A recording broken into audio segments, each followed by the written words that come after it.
Poetry in motion, Sunday poetry in motion. Poetry in motion, Sunday poetry in motion.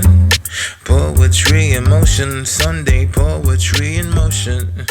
Poetry in motion, Sunday poetry in motion. Hello there once again and welcome to Poetry in Motion Sunday. I'm Craig Lewis and you're watching episode 34. Starting with my first poem, this one is called You're the Author of This Plot. Like a plea for freedom when based in your own jail, thus finding no closure like chasing your own tail. If one's aura defines no heaven, I guess that it shows hell. This kiss and don't tell practice we hold so dear, known to disguise snake intentions, but to the wise it's known clear. Whilst the ego forces closed ears to instruction like elevator doors, man has now succumbed to not serving a greater cause, enslaved by the daily chores which produce the mood of daily wars. One was once but a baby that crawled like a cat upon its paws. Now it's fact that we've matured, and some have for sure fell.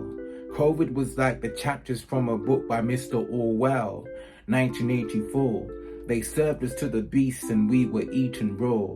There's no peace in the self lest you subscribe a different law and thus adjust the mindset, like the time set on the clock.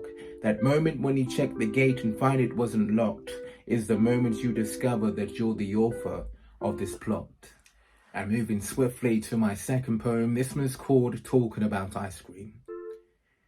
If ever there was a man to produce a clever plan, in 618 AD when Emperor Tang made ice cream popular through his region in China, which brought a cool to the season when heat's known to rise up, and when flower beds if not watered would be haste to dry up and be lifeless.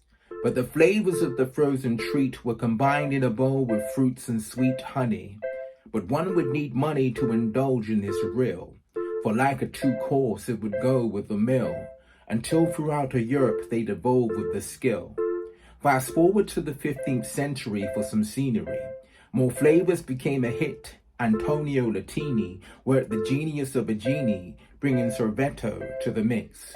Sorbet at the time was a popular dish in the Middle East, making the term ice cream official amongst historians.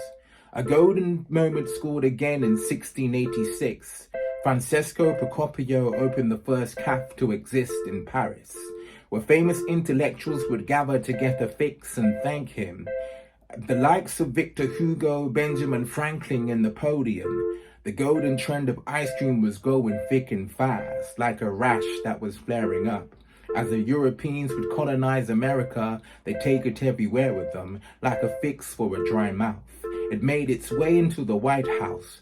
Officials were eager to try out this creamy delight, to the last drop, not leaving a bite. Such practice became a passion. Whilst we're here, let's reflect upon Augustus Jackson, a black man who was a chef there. He saw the flaws in how they made the ice cream and took action on how to make it more efficient. He quit the White House and went the distance to be self-sufficient. It became a wealthy mission. As he held the vision that paid off rather well, he began a confectionery business, making ice cream more affordable to vendors he would sell. So not only in homes of the wealthy would it dwell, to the poor viewed a savior pursuing new flavors, more advanced than the ordinary, vanilla delight, and the sweet taste of strawberry. And moving on to my third and final poem of the day, this one's called She's Regularly Playing Dominoes.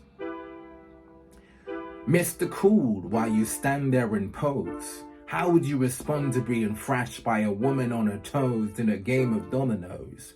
I suppose you'd be the weakest link, as it's a man's game. Such defeat will bring you to your seat to think, in the brink of the table slamming of the cards, while she handles each man from yard as if they were a novice, and she was a seasoned pro. You may ask, how does she even know the basics? 6 loves each time the score opponents tasted.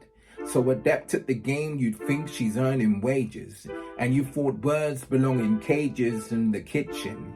Yet she clears the table and each game is a quick win.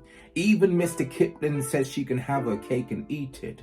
After games, men put her aside and ask her what's the secret, but she keeps it to herself. Now Tony is a gentleman that never tell. Still, she's never met an L, she's undefeated. Though she's not from the Caribbean where the heat is, she was China born, the place they say invented the game. In 1270 CE due to memory lane. She's a descendant from many greats and she's regularly playing. She's a descendant from the greats and she's regularly playing. And there you have it, your poetry fix for me today. Hope you enjoyed. Until next week, short and sweet. Take care. Poetry in motion, Sunday poetry in motion. Poetry in motion, Sunday poetry in motion. Poetry in motion, Sunday.